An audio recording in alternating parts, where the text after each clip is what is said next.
बलांगीर मालगोदाम पड़ावासी विक्षोभ प्रदर्शन करछंती बलांगीर जिलापाल ऑफिस सम्मुख रास्ता न देवारू रेलवे तेणुकरी विक्षोभ करछंती।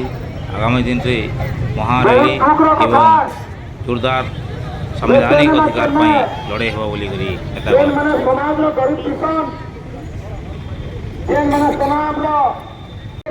मोर परिचय है प्रभात कुमार युव संगठन दलित समाज।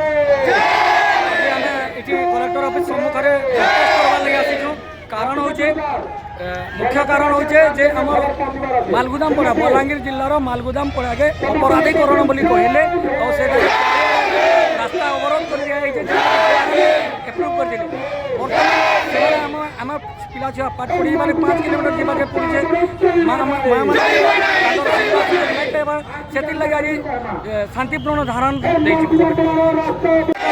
ओवरब्रिज ना तो रास्ता भी दरकार। जदि रास्ता नहीं देवे कि जिला प्रशासन विराट आंदोलन करा चलबार के हाँ रास्ता तो घूरी देले रास्ता नहीं न का कोन मारी केन पड़ा केटा मालगोदाम पड़ा द्वारा से रास्ता अवरोध हो गले 5 किलोमीटर घूरी कर आसवा पड़वा। आगरो डिमांड करा हेतला काना आगरो डिमांड करा हेतला रेलवे प्रशासन से मैंने प्रतिश्रुति भी देथिले जे हमें अंडरग्राउंड ब्रिज बनामो बोली किंतु एबे तक काम नहीं करबा। यही चैनल आपणकर आपण देखुचंती नवसेतु शेयर करंतु कमेंट करंतु सब्सक्राइब करंतु।